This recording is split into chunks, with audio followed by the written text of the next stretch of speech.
Jadi di ayat ini tidak ada dosa bagi seorang laki-laki itu minang perempuan dengan kata-kata sindiran ya, dengan kata sindiran. Misalnya kata sindiran itu ya tidak langsung aku nikah, aku pengen nikahi kamu itu kan banyak ya. Misalnya seperti gimana kata-kata pantun atau gimana itu ya. Jadi atau kamu sembunyikan keinginan dalam hati. Allah mengetahui bahwa kamu akan menyebut-nyebut kepada mereka, tapi jangan membuat janji nikah secara rahasia. Artinya, misalnya begini, seseorang sudah pada masih sedang masa idahnya gitu ya, lalu kemudian secara diam-diam sudah membuat janji nanti aku ngelamar kamu, aku nikahin, tak boleh itu. Pokoknya masa idah itu harus bersih dari segala macam apa pra perjanjian, pendekatan apa enggak boleh.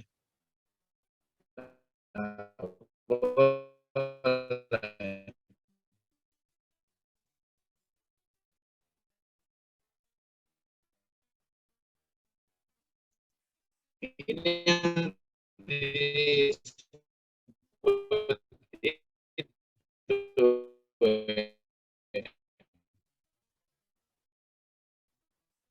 Jadi kalau apa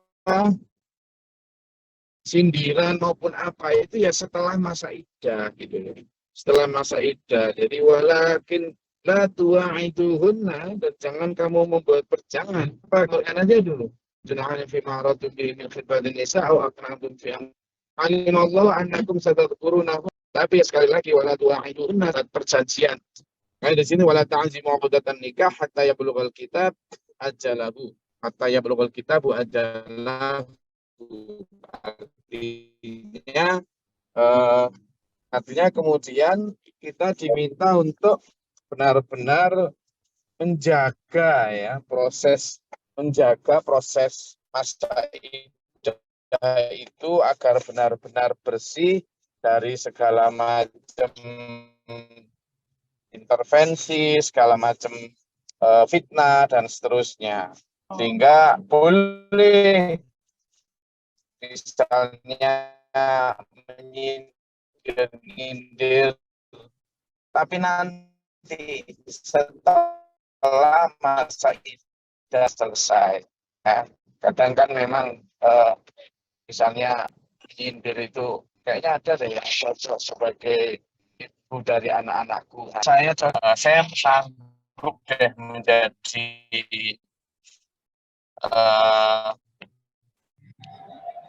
apa ayah dari anak-anakmu ya, misalnya kayak gitu kan sindiran-sindiran yang intinya adalah sebenarnya pengen ngelamar gitu ya. Tapi ya sekali lagi itu harus dan boleh dilakukan kalau setelah apa? Setelah masa idahnya selesai ya. Ini. Nah, di sini disebutkan bahwa dan janganlah kamu menetapkan akad nikah, apalagi kalau bicara akad nikah, tak boleh ya. Kemudian akad nikah sebelum suatu nikah. Tuh, saya sudah ini, Pak. Halo, Pak Wid. Sudah tanya nyalakan tuh. Halo, Pak Wid. Oke. Jadi itu. Maka kalimat di sini sebagai penjelas bahwa memang sangat penting untuk mentaati ajaran Islam itu sebagai sebuah apa sebuah eh,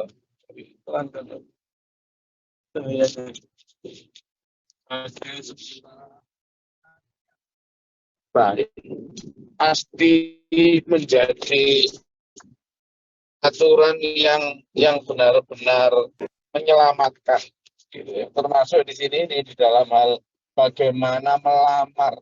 Di sini disebut sebagai khitbah. Jadi khitbah itu kita dapat istilah baru ya. Saya sudah memang dalam konteks pernikahan itu melamar atau meminang itu disebut juga sebagai khitbah. Wa'lamu anna Allah ya'lamu ma bahwasanya Allah mengetahui apa yang ada di dalam hatimu, maka takutlah kepada Allah kalau sampai melanggar perintahnya. Wa'lamu anna Allah ghafurun alim, dan ketahuilah bahwa Allah itu maha pengampun lagi maha penyantun. Jadi kita diajarkan lagi betapa Islam begitu diatur, ya kan? Cara meminang pun diatur. Nah ini kan betapa bersyukurnya kita sebagai umat Islam, di mana aturan-aturan itu menuntun kita kepada keselamatan diri, menuntun kita. Jadi perempuan yang boleh dipinang secara sindiran adalah perempuan yang dalam masa iddah karena mati, ya. Itu boleh, tapi secara sindiran, dan itu pun tidak boleh secara terang-terangan karena suaminya yang meninggal itu, atau karena tidak talak bain, karena talak bain, ya. Sedang perempuan yang dalam dengan sindiran. Kalau talak bain ini ada talak bain kubro dan talak bain sugro seperti yang kemarin kita bahas sebelumnya. Jadi sindiran ini sindiran halus tapi tidak dengan cara terang-terangan, tapi tetap dibatasi bahwa tidak boleh membuat perjanjian, ya. Jadi bahkan yang perlu diketahui, masa iddah itu tidak hanya tidak boleh ini, ya, tidak boleh dilamar, tapi dia juga tidak boleh terlalu mencolok, misalnya berhias yang mencolok, kemudian bepergian kemana-mana tanpa mahram dan sebagainya, tidak boleh itu. Jadi suatu yang sifatnya menarik perhatian lawan jenis, sesuatu yang sifatnya akan membuat orang berpikir beda, itu dilarang bagi masa perempuan yang ada dalam masa iddah, ya. Jadi yang dimaksud dengan pertama la junaha alaikum fi ma'aratum bihi min khidbatin nisa, kamu melakukan sindiran untuk meminang itu adalah sindiran yang sifatnya pertama bagi mereka yang cerainya itu pertama ditinggal mati suami, dan juga cerainya itu karena talak bain, baik sugro maupun kubro, itu boleh sindiran. Tapi ya itu tadi, tetap tidak boleh membuat perjanjian, tidak boleh. Apalagi akan nikah secara diam-diam saat masa iddah. Sementara yang talak roj'i, perempuan yang dalam talak roj'i, talak yang masih rujuk, dan dalam masa iddah, maka bahkan sindiran pun tetap tidak boleh. Tidak boleh. Tuh, jadi biarkan dia bersih, selama masa iddah itu tidak bersolek, tidak bepergian tanpa mahram, kemudian juga tidak menerima pinaka. Jadi itu sebegitu apa ya? Nah, kalau nggak ngaji kan ya nggak tahu kita, ya. Nah, jadi ini pentingnya kita ngaji. Selain ngaji itu dapat pahala, juga ngaji itu dapat banyak insight di dalamnya, dengan apa ya, memperbanyak buka hati kita untuk menerima aturan-aturan Allah sebagai aturan hidup kita bersama. Oke, silakan kalau ada yang mau diperjelas. Yang pasti kita mempelajari ayat ini untuk kita amalkan. Setelah kita amalkan di diri kita, kemudian kita sebarkan. Termasuk di dalam bagaimana cara melamar, betapa santunnya Islam untuk tetap sesenang apapun, sekepingin apapun kita, tetap menghormati masa iddah seseorang. Silakan, kalau ada yang mau ditanyakan, Allah.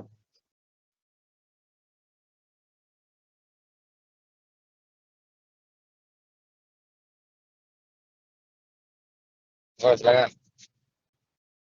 Tentang adab melamar dan tentang melamar para calon janda atau janda ya, karena sudah itu.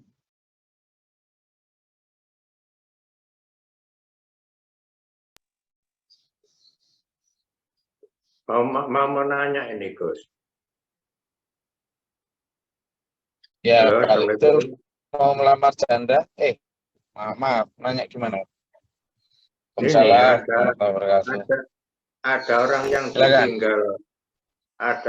tinggal lakinya sudah lebih dari setahun, tapi dia mengurus cerai belum dapat surat, lalu dia kawin siri. Ini gimana, Gus? Dapat nggak boleh? Jadi kemarin seperti saya sebut Pak Lektur. Jadi kalau dalam apa ya, dalam pernikahannya dulu dia kedua, terutama laki-laki itu menandatangani sigotape bahwa kalau dia meninggalkan dan tidak menafkahi selama 3 atau 4 bulan berturut-turut, ada yang menyebut 6 bulan berturut-turut, maka otomatis jatuh talak 1. Nah, jika memang dia menandatangani itu, maka berarti ya sudah jatuh talak dan seorang istri setelah masa iddah bisa menikah dengan orang lain. Ya itu, nanti kita bahas yang kawin siri apa itu. Tapi kalau seorang suami istri pada saat pernikahan itu tidak menandatangani itu, artinya tidak ada perjanjian nikah itu, lalu selama 1 tahun berturut-turut itu tidak ada kabar, maka sebenarnya seorang suami, seorang istri tidak bisa menikah lagi dengan yang lain selama belum ada kata talak. Nah, tetapi seorang istri tetap bisa juga sebenarnya mengajukan gugat cerai ke pengadilan. Nanti akan pengadilan yang kemudian memberikan surat panggilan dan lain sebagainya. Dan bahkan kadang kalau surat panggilan sudah beberapa kali diberikan tidak ada aturan dalam pengadilan bahwa dia diputus in absentia atau diputus tanpa adanya orangnya. Nah, kita bahas sekarang tentang kawin siri. Sebenarnya dalam Islam itu tidak ada kawin siri. Kawin siri itu tidak ada. Kawin ya kawin. Nikah, maksudnya nikah ya. Nikah siri itu tidak ada. Nikah ya nikah. Nikah itu harus memenuhi syarat dan rukunnya. Syarat rukun dari pernikahan. Apa syarat rukun dari pernikahan? Ya, kita jelas bahwa syarat rukun pernikahan adalah ada wali, ada saksi, ada mahar, ada akad, dan seterusnya. Kalau itu sudah dipenuhi, ya itu nikah. Persoalan dicatatkan di KUA itu adalah syarat di hukum positif Indonesia. Begitu. Secara agama sebenarnya tidak ada kewajiban untuk mencatatkan. Tidak ada. Tapi kenapa menjadi harus dicatatkan? Ya untuk ketertiban administrasi, dan itu baik. Maka para ulama pun setuju untuk itu menjadikan syarat tamam atau syarat sempurnanya sebuah pernikahan. Karena apa? Dirujuk kepada kalimat dalam Al-Quran, A'udzubillahi minasyaitonirrajim, kita tatayantum bidainin faktubu. Ya. Jadi kalimat faktubu itu catatlah itu ya, pernikahan itu kan ada sebuah akad yang harus ditaati. Nah, untuk menjadi amannya ya dicatat. Nah, orang kadang memaknai nikah yang dicatat itulah nikah yang sebenarnya, lalu nikah yang tidak dicatat itu nikah siri. Sebenarnya tidak ada nikah siri. Dan kalau di negeri ini ya sebaiknya memang dicatat. Kenapa? Karena untuk kepentingan bersama, terutama untuk legalitas anak-anak dan lain sebagainya. Jadi saya mulai dari yang tadi itu, kalau seorang perempuan ditinggal secara berturut-turut selama 1 tahun, tapi memang tidak ada perjanjian apa-apa, ya dia nggak boleh kemudian nikah lagi. Tapi kalau memang di awal dia sudah menandatangani siqah ta'liq itu ya sudah otomatis jatuh talak 1, dia kemudian bisa mengajukan ke pengadilan. Kalau sudah jatuh putusan talak 1, menunggu masa iddah, boleh dia nikah. Demikian. Apa lagi?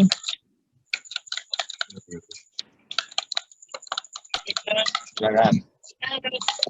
Suaminya di penjara itu berapa tahun tuh, karena suami itu juga apa ya,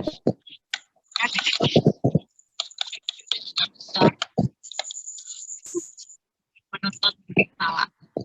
Ya, jadi kalau sang suami di penjara bertahun-tahun tapi sang istri masih setia, ya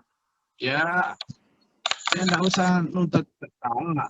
Kecuali kalau sang istri memang sudah tidak mampu, artinya tidak mampu, tidak kuat, kemudian dia mengajukan talak, ya itu memang urusannya si istri, berarti udah nggak cinta lagi gitu aja. Ya monggo-monggo saja, itu haknya.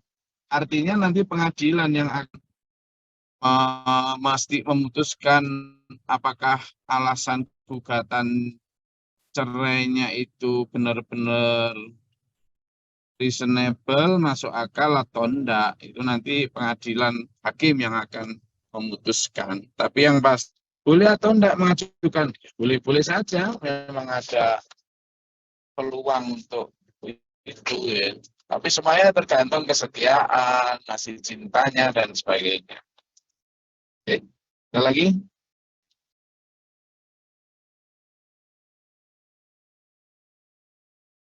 Silakan.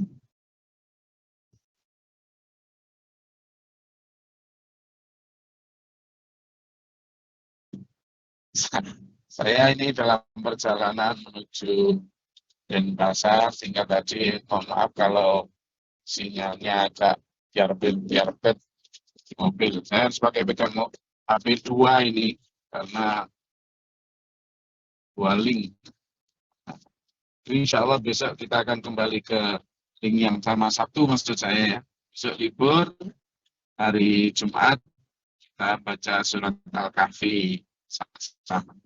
Insya Allah kita akan ketemu lagi hari Sabtu. Ada lagi yang ditanyakan tentang ini, tentang adat meminang, kemudian tentang meminang atau meminang secara sindiran.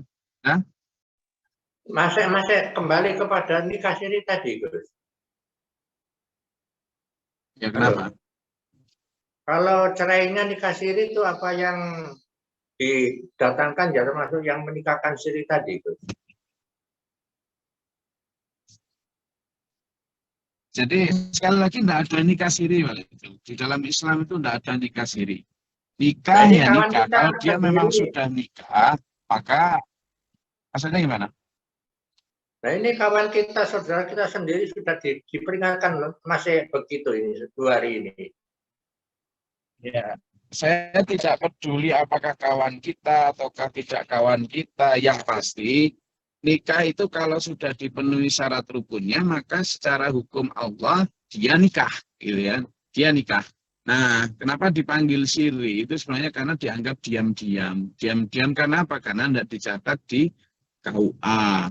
Nah, tetapi di mata Allah tetap dianggap nikah. Sehingga kalau dia ingin cerai atau ingin talak, ya tetap mengikuti cara yang disunahkan oleh Allah dalam hadisnya, dalam Qur'annya, bagaimana cara talak, bagaimana cara gugat cerai.